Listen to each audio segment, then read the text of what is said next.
I'm really excited by today's podcast episode. It's been now 18 months that many of us are working from home.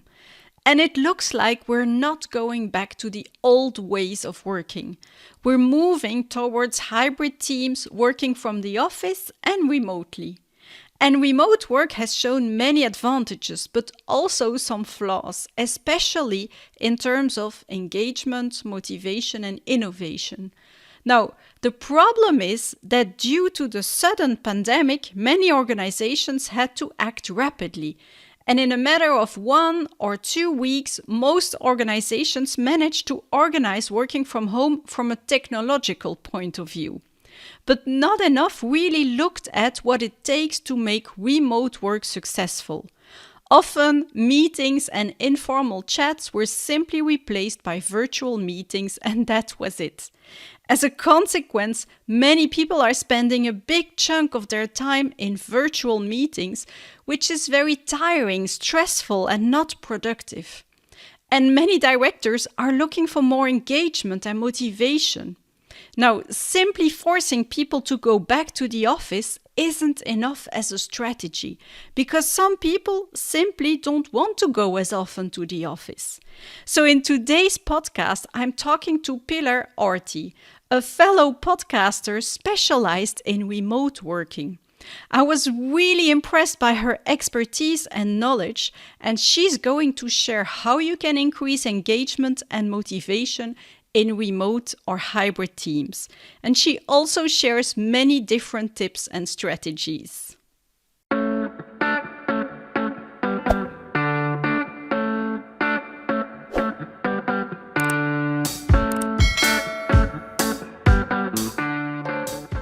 Digitalization was already fundamentally transforming organizations, teams, and their leaders. But the pandemic accelerated this transformation and complexified things. Working from home, the lack of boundaries, the disconnection, the increased workload, the increased time spent in virtual meetings, the anxiety of going back to the office. But also more time spent with family, less traffic jams, more exercising. And so a lot of us are rearranging our priorities because we've been in touch with our mortality and fragility. Teams have been impacted heavily as well, and the hybrid model will probably be the new way of working.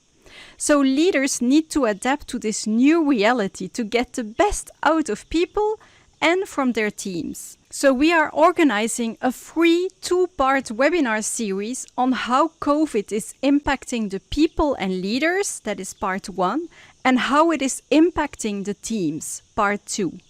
So if you want to participate, just go to keyleader.com/events or to the show notes of this episode.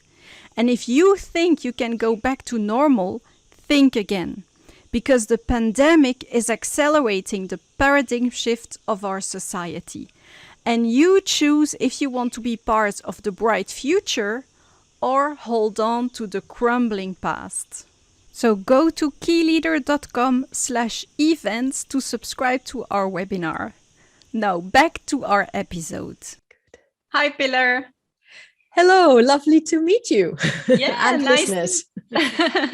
Nice to meet you too. I'm a big fan of your podcast. Oh, thank you very much. Thank you very much. I am delighted to be sharing a podcast space with another podcaster because it doesn't happen often. So that's really nice. Thank you. Thank you for getting in touch. Great, thanks. So maybe you can tell the listeners a little bit who you are. So yes, my name is Pilar Orti, and the official way in which I introduce myself, because we do have this habit of having a professional title when we first come across people, especially in a work-related podcast. I'm the director of Virtual Not Distant, and what this means is that for the last 5 years or so, I have been looking at ways of supporting managers introduce online collaboration with their teams and helping then the teams work better together, whether that's been through training, formal training, or facilitation, working with them, or our podcast, 21st Century Work Live, which has developed into a podcast all about online collaboration and leading remote teams. So that's what I've been doing. I also do lots of other stuff. I also do bits of writing, which I love. I'm trying to write a novel, and it's taken me many years, as it does. And I'm also a serial podcaster. I've got 21st Century Work Life, but I'm also a co-host of Facilitation Stories, also co-host of My Pocket Psych, and I've just set up Adventures in Podcasting. So Wow. Anyway, I can go on all day talking about myself. So delighted to be here to talk about the new world of work and online collaboration. Nice, nice. And why did you decide to become an expert in online or remote work? Well, I was already in the learning and development world, and already looking at leadership. So pretty much in something like your space. And I needed to find a job that didn't require me to be anywhere, because I met my husband in Holland and my father was ill in Spain. So I was traveling a lot. And I found a company that delivered leadership certifications online.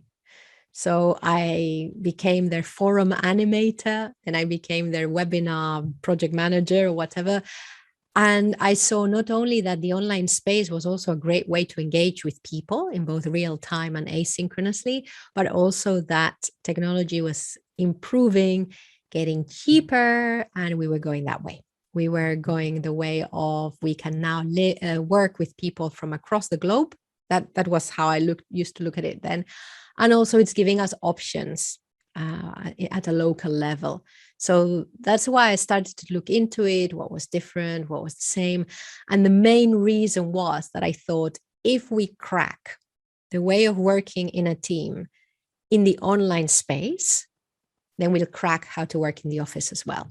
Mm-hmm. Because I mean, a lot of people are going to say, no, it's not. But for me, it's still the same. The problems are very similar. It's just that the medium in which we meet and communicate is different.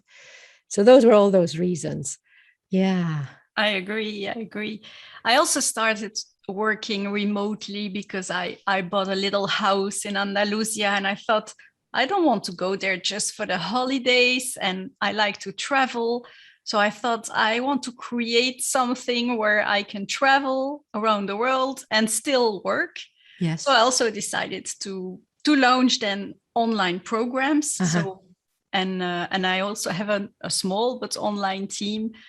So yeah, and that was before the pandemic. And you too, you launched all this before the pandemic. Yeah. And how long ago did you set up? And how long ago did you set up? 3.5 years. Yeah, nice. Yeah.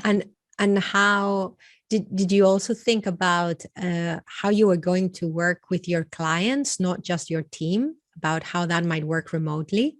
Exactly. Yeah. That's why I have to say, when I quit my previous job, I quit because I wanted to launch my own company, and because I knew I wanted to help leaders have a better work-life balance and still impact and lead with their heart and be more connected with themselves. But I was thinking, I knew I wanted to do that, but how was I going to do it? So I tried many things, and then I met consultants that were doing great jobs but were exhausted. And I was thinking, I don't want that. I don't want that life. And then I bought this house in Andalusia, and I thought, I want to be able to work where and when. And that's why I decided to do an online course to help the leaders with often online keynotes, online workshops, but also sometimes I give live keynotes or live workshops. So it's more blended, but it allows me to travel and to have a lot of freedom. Yeah, that's a great story as well. It gives you not just control over location, but also over time, it sounded like as well. Yeah. And so now I'm helping a lot of leaders, and of course the pandemic hit. And so many were forced to work from home. And most of my clients, they told me in 1 or 2 weeks, everyone was working from home. So the logistical part was not an issue.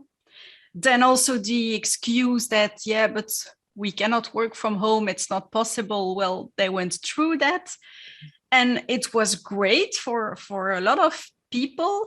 Of course, I often say working from home in COVID times or working from home when it's normal times is completely different, because you have relaxing time, you can see your friends, you can still see your teams at times, just not always. But a big issue my clients have is, how can we increase engagement and motivation? And for many of them, they are looking at that and thinking, no, people have to come back to the office. At least 2 or 3 days a week, they have to come back, because we have to increase engagement. Yeah. But I don't see that as a solution. But maybe you have a solution. How can we increase engagement and motivation when we work remotely? In a way, you would say that exactly whatever you would do in the office, it's very, very similar. And we have to think about, what does engagement mean, and motivation, I think is I think they are two separate things. And it really, we need to look at the work again. Is what helps people engage with the work? And also, engagement is such a broad thing as well. Where is the locus of engagement? I might feel engaged at work because I love my colleagues. Exactly. So having access to them is one thing. However, I might be engaged with my work because it's a work that absorbs me. And I start the work and time flies when I've got the right conditions. So we really got to be very specific about what we mean. Or are we asking people to engage with the purpose of the organization? Well, how clear is it? And how clearly are we recruiting people who connect with that purpose? I think a lot of the stuff that we look at around engagement and motivation doesn't start now. It starts when we bring someone in. Exactly. So I think that we need to, in a way, just forget about the office and where people are located and go back to basics and dig really deep. The other thing is that I think there's a lot of assumptions being made about the fact that everyone wants to be surrounded by people they know all the time. And that's why we need to go back to the office, or that people have the best conversations when they are in a public space. You know, they talk a lot about the collisions and the bumping into each other. Well, yes, that happens, but people also have great conversations when they're sitting in a quiet place and talking to one other person only on the phone. And I think that that's the thing, is that we're generalizing a lot. And also, sometimes the people making decisions have a very different experience of work than the people in lower bits of the organization. Mm-hmm. So I think that looking at what does engagement mean for the different kinds of work in the organization, and then go from there. And then you start worrying about whether it happens in the office or not. That's the solution. That's one of the many solutions, is having people gather. So that is one bit. Anything else you want to say about engagement before we go into motivation? No, maybe what I wanted to say is, first of all, I like your layered. There are different type of engagement, and what I see about purpose, for instance, and values is, for many organizations, these are things that they put on the wall or send an email once about, or once in a speech. But these are not things that are lived. And for me, it's so important when you are living your purpose and making your decisions aligned with your value, it increases engagement already. Yeah. One thing that distributed companies, so companies that were either born as a fully remote, fully distributed, or that became a distributed company very quickly, is that they're very purposeful. They very deliberately live their values. And what that means is that, again, that when they recruit, values form an important part, that through every decision, people are asked to make decisions in the organizations that are in line with the values, that all the time we are being explicit about the behaviors that are aligned with our values. And you cannot leave it to chance, because in the online world, unless you're deliberate about stuff, it just doesn't happen and it doesn't resonate. So that's another thing. If we want people to engage and be part of, feel that part, sense of belonging, we've got to be very clear about that. And the role modeling has to be very strong from leadership as well. So yes, so that maybe that's around engagement. And then around motivation, I think that well, as always, it's very personal. So I really like how Deci and Ryan look at motivation with their self-determination theory, which is saying that everyone wants to be engaged at work, as in motivated to do their best work. We all want that, but the context gets in the way. So when we don't have the resources, when other people get in our way, and he says that as long as we have a feeling that we've got enough autonomy, enough competence, and enough relatedness, sense of relatedness, we will want to do our best. So again, when we're looking at motivation, what do we mean? Do people need more autonomy? If they don't have enough autonomy, why is that?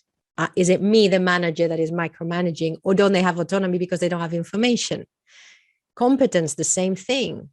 How can we help people do a great job or learn on the job? And the same thing, going back to what we were talking about, if we want people to have a sense of relatedness, is it about feeling closer to their colleagues, or is it about understanding how their task impacts the end product? Again, it's breaking it down and being very specific of what we're trying to do. Yeah, that's really great. And I think it's Daniel Pink who puts it in the same way. Yeah, autonomy, purpose, and mastery. Exactly. I completely agree. Yeah. And in my experience, also, what I saw as successful teams that started working remotely, suddenly during the confinement, were teams where there was empowerment. And when you don't have empowerment, then it's very difficult to be successful in the remote or hybrid world. But I would say in a fast changing world, it's even hard to be successful when you're working at the office. You have a sense of control, maybe as a boss, over the people because you see them, but it doesn't mean that you are impactful. Yeah. And also, I mean, one of the great things about the online space, if you use it to its full advantage, of course, like everything, we can use everything for good and for bad, but when you use the online space well, it allows teams to self-organize. It allows team members to not always, back to your point, have to go through the manager to understand the work, to understand what other people are doing, because the online environment allows us to do that. So what I think, when you talk about empowerment, it also makes me think of autonomy and also competence, because we start to think, well, what do our team members need to be able to do their work? And one is, of course, that wonderful use of the online system to share the information that we need to have so that it's available to everyone all the time, not just during meetings. Yeah. And that takes a great understanding of the online resources. And what happened during the pandemic is that there hasn't been much, because there hasn't been time mainly, there hasn't been time for teams to discover some of the tools that we've got. So we've relied on the tool that looked more like what we're used to, which is the online meeting. Yeah. And hence all the things.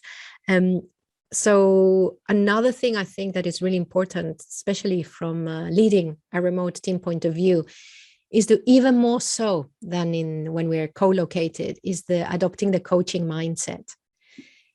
Because we also, managers tend to be problem solvers. I love people coming to ask me for a problem. I love to say, well, that's how I do it.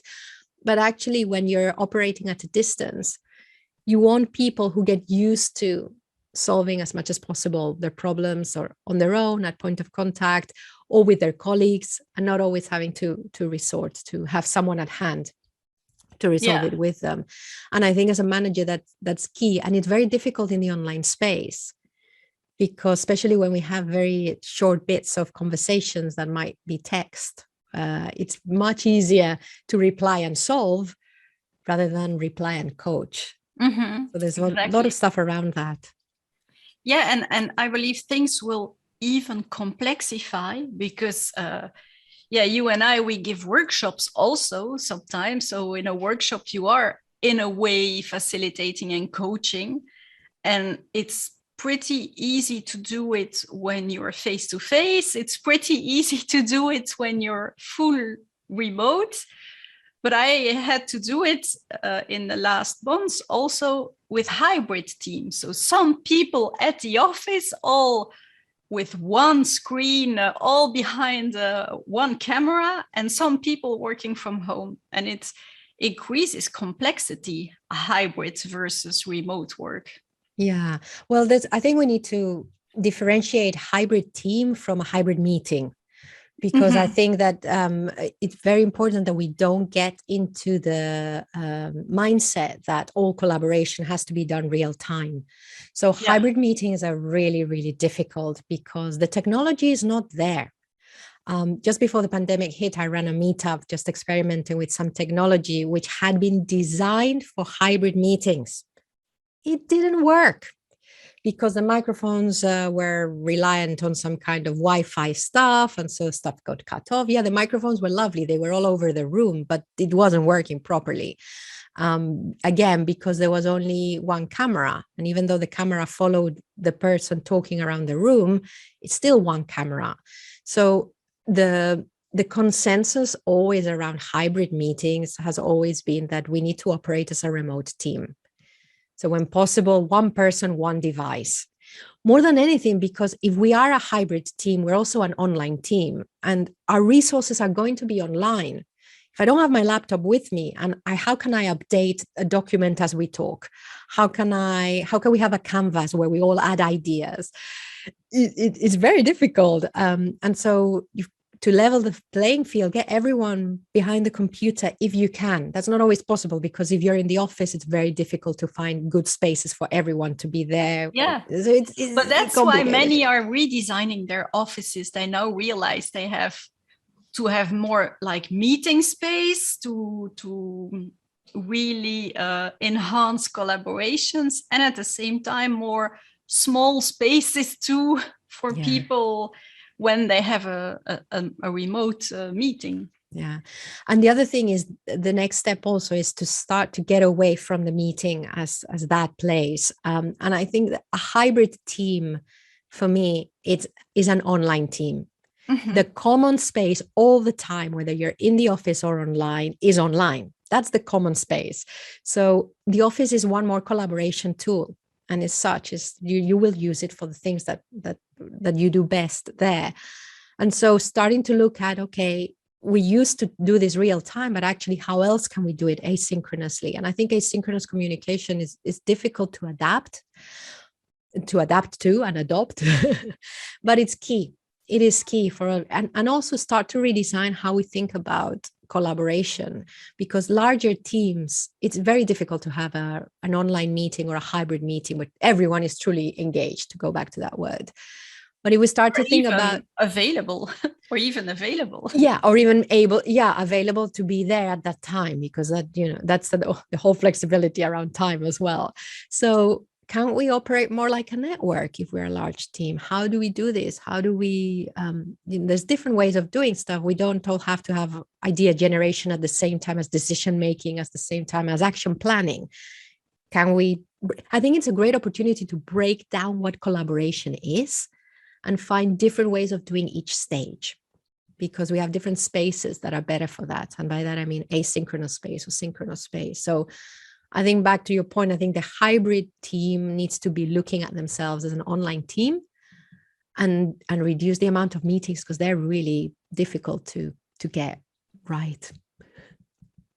Yeah, exactly. And a lot of the people that are in my audience and that are working in large organizations, they spend their days in meeting, like maybe 80% of their time they are in virtual meetings. Some go from one virtual meeting to the next, and in the past they could at least move or take a break, and now they just go from one room to the next. And it's crazy because you have so many great tools to we use a project management tool, so I know what my colleagues are working on, or I know when something is finished, or without having to meet or to send an email or all of that. And I think that what so when people had to adopt working from home in a crisis, as you were saying, which is very different to what we're talking about, that was rushed. That was, let's do what we can and anything goes. Great.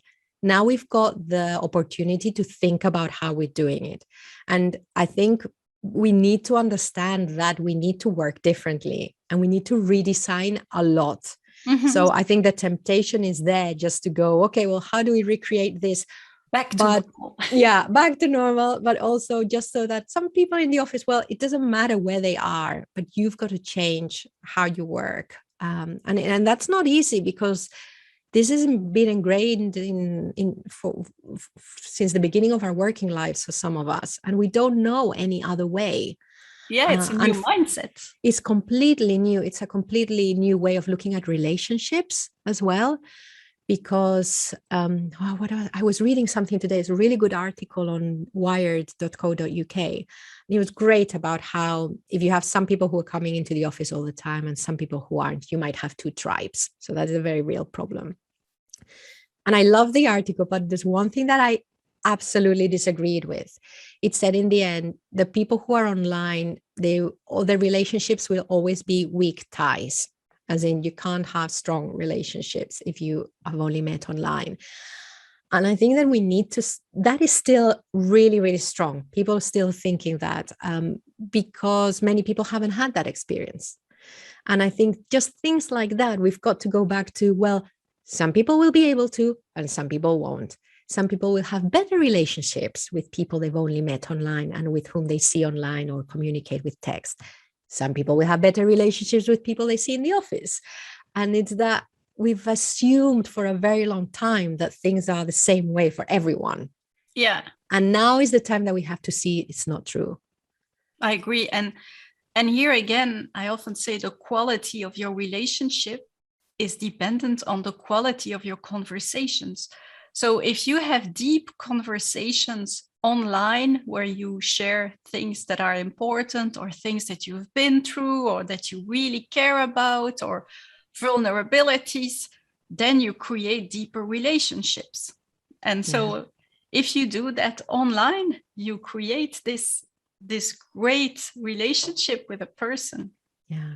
And we have to be very careful not to give hierarchy to certain mediums. So for example, to your point, we can have a deep conversation online in real time, like we are now. We can have a same deep conversation in the office. We can have a shallow conversation in the office. We can have a shallow conversation online. We can have a deep conversation and share quite important thoughts in the written form, asynchronously, or through a recorded audio. We can have banal conversations in the written form. Yeah. So I think that we have to be very careful not to always imply that in the same co-located space, in the same physical space, and synchronous is always better than asynchronous and not in the physical space. So yeah, really checking in with ourselves. It's really important. Yeah, I think that you're right, that it's paying attention to the quality of the conversations, not necessarily how. That's important. Yeah, and I also liked what you said with the digitalization. And in the beginning, when people started digitalizing their products or services, they also did the same as what they did physically. They tried to then copy that online. But then when you advance, when you move forward, you notice that digitalization is a 180-degree transformation of your business models, your services, your products, and your whole organization. And like you say, working online is exactly the same. And a lot of companies, they just tried doing the same as what they were doing at the office, but with online tools. So we are really at the beginning of how we can work online in a very productive way where people can have great lives. Yeah. And you're making me think that there's quite a few companies that had digital products. So again, stuff they'd figured out how that was different, but the company was still relying on the traditional being in the office together all the time. And I think also that And I think that, again, that has to come with the way in which we view our relationships and our working relationships. Yeah, you've just making me think of that. And even thinking now, I was working with an organization whose services are online, but they were very, very in-person people. And so I was saying, we need to start to apply some of what we've got, some of what we're doing in our services to how we operate. So it's a real, it's funny that. Yeah. And yeah, we were doing the shift like to digitalization, but now I see another shift happening in organizations, and it's to humanizations. Yeah. So we have to become to humanization, sorry. So we have to become humans again, and our customers expect a really great human service where they get help and where they can build a relationship with your brand or with your services. But that's also what we need to do with our employees, whether we are at the office or remote.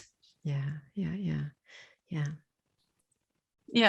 And another mistake I see is, like I said, empowerment is very important if we want a successful team, especially online.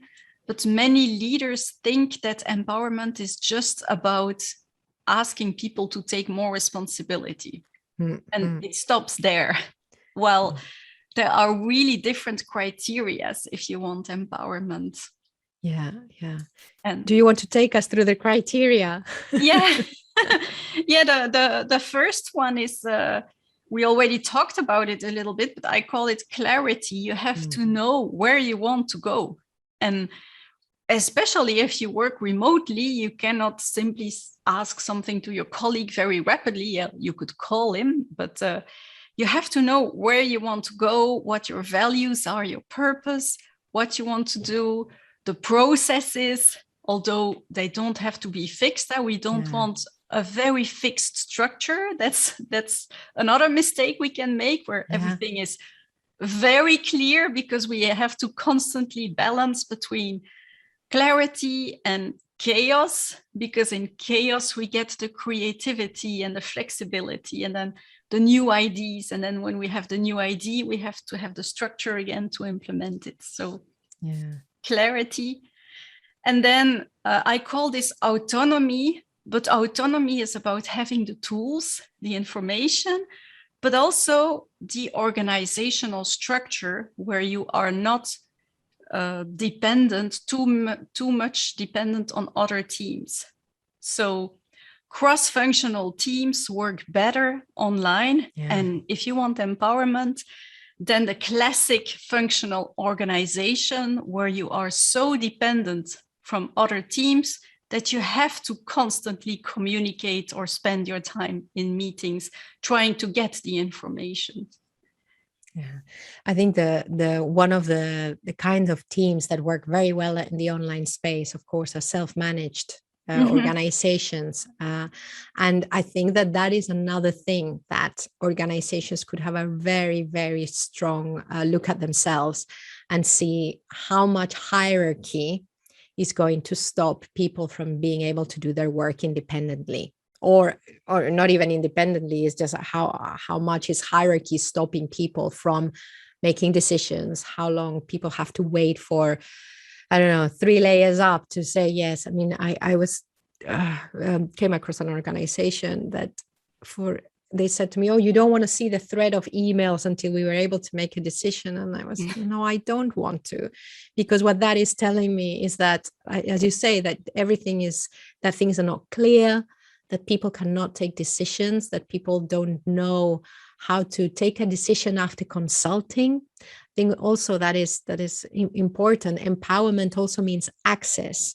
If I have to make a decision and I need to talk to someone from another team, but that someone is only going to talk to my manager because blah, blah, blah, blah, blah, that is not empowerment. That is just delegation of tasks. Go and do it, like you said. But also it's about access. And I think, again, it's a real rewiring of how we operate at an organizational level.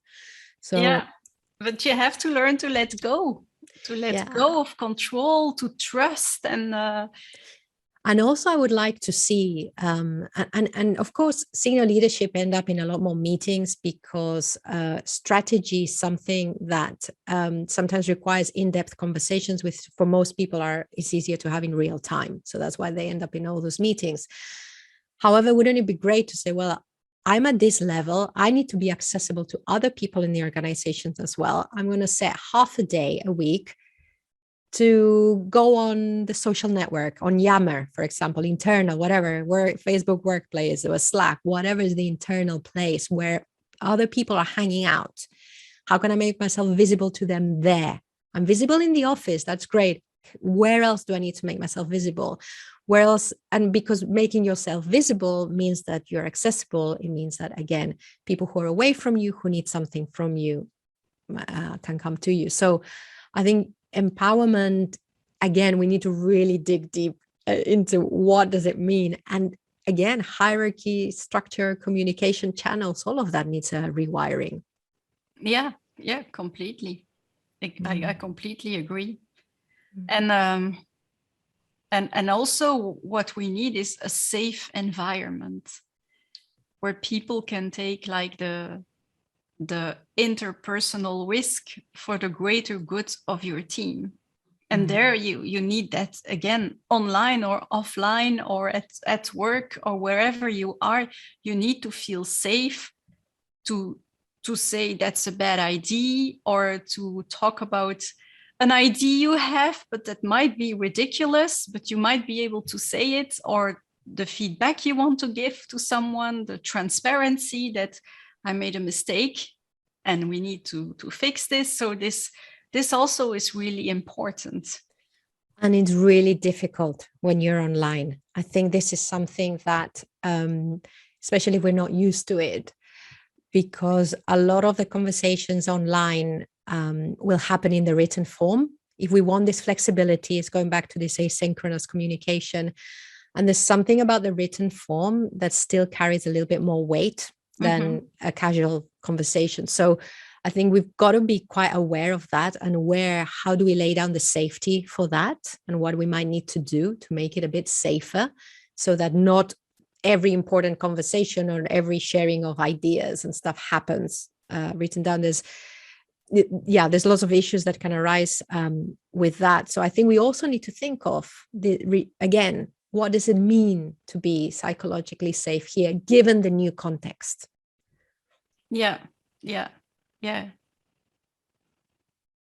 And that's true what you say. And I often say, and I think it's still true, is when you have to give negative feedback to someone, I believe it's still better to take your phone or do a meeting, because the way you say it, the body language or the tone of voice is as important as a message. And the interpretation is so difficult. When you send an email, it never comes across as you want it to make it come across when you have something hard to say.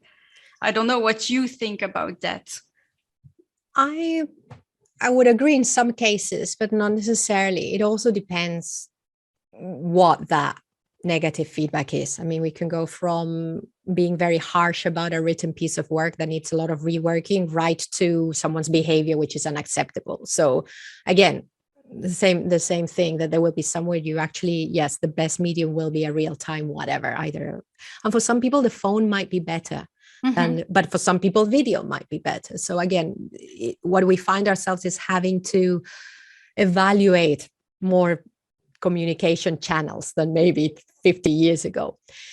What I really like is when we're thinking of difficult conversations, I'm going to go into that rather than feedback, is that we can't start working the difficult conversation when we have the conversation. This is something we need to be laying the foundations down for. And the concept of radical candor, that book really opened up my eyes, which is, if we want to get to the place where we can have difficult conversations, either by email, however, it doesn't matter, we've got to have shown that we care. And we have to have built those relationships. So again, in the online space, we need to be very deliberate and really be looking out for those places where we can say to someone, that piece is great that you just wrote down because ABC, or wonderful how you phrased that, or oh my God, you were so good in that conversation with that person. You put your point clearly and you were empathetic, whatever. And really just finding more of these things to bring up. Because then when we have to have the conversation that is difficult, it doesn't matter because that person knows we care and they know where it's coming from. So this is also something that I've learned over the years, that in the online space, it's even more important. It's really easy not to do anything when things go well. But even if it's just so that things are easier when you get to when things don't go so well, you've really got to put the work in. Mm-hmm. Yeah. And I also think, like you say, once the trust is there and the psychological safety is there, and it's mainly based on the fact that you know you will be safe no matter what, then you can start moving away from a difficult conversation live to maybe saying something online because you know you have a good intention. But when you start, if that's not in your culture yet, the interpretations, and unfortunately many people interpret things negatively. We have more negative thoughts than positive thoughts, unfortunately. So we tend to immediately think, I'm not good enough, or they don't like me, or I'm going to get fired, or the irony is that when you work online, you have to work harder at knowing the person as well.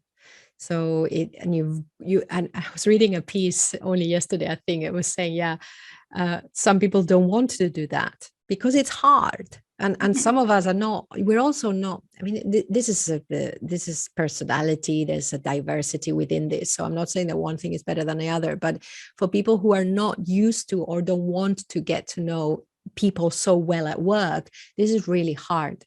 So it's easier to coast by not knowing someone and just sensing when you are seeing people all the time in the office, same space.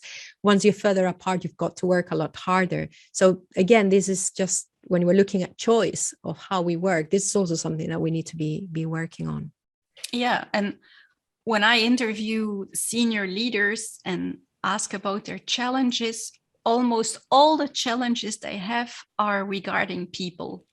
Really, resistance to change, engage people, inspire them to follow, or implementation.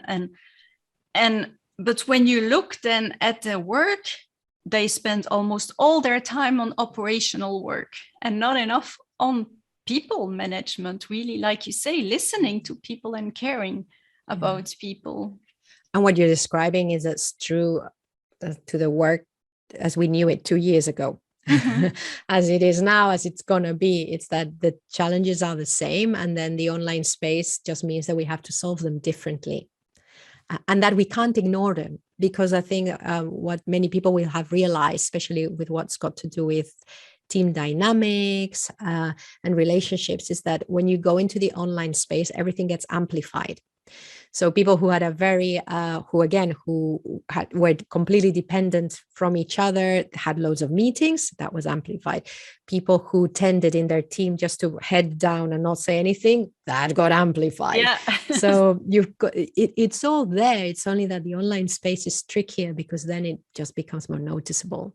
Yeah, but also the positive things were amplified. I had a leader that told me, suddenly we were working remotely, and a plan that would have taken us 2 or 3 years to implement, we implemented it in a couple of months because we were very fast online. So and trust, the teams that had trust, who maybe hadn't realized how much, because again, it was taken for granted, suddenly noticed that, they didn't have to say where they were. They just were doing the work. They were available to each other. When they weren't available, no one thought they were skiving. They just thought, well, they're not available right now. So I think that, yes, you see that as well. So teams with low trust or low psychological safety will struggle more. And teams with high psychological safety, well, hopefully they won't struggle as much. Yeah. And that's why, and that's the fourth criteria, it's the leadership has to change from the alpha leader to the authentic leader that's aware of his behaviors or her behaviors under pressure.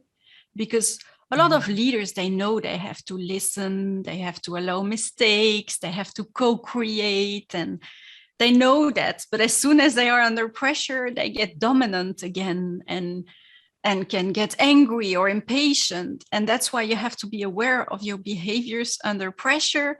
And not only that, but stay calm and empathic, even when things are wrong.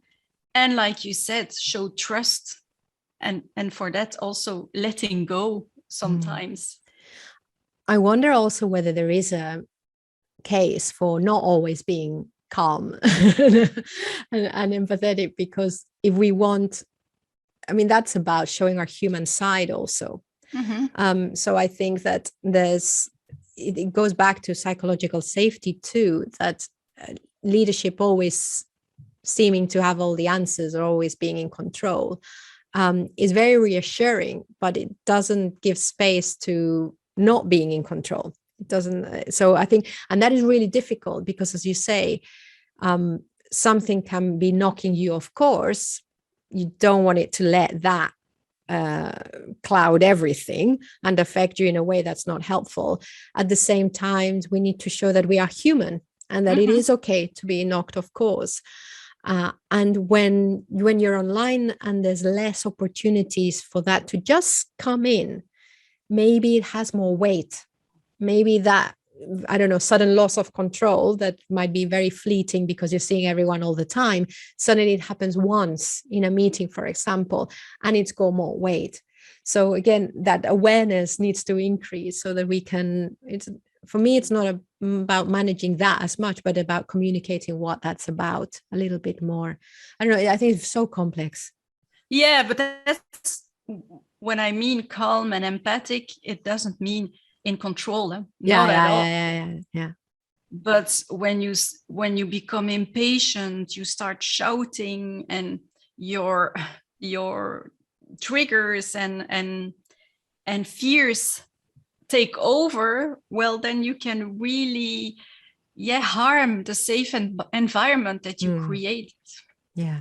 So it's more about being aware of your behaviors. Yeah. And then being in control of your actions because you know what you want as a result.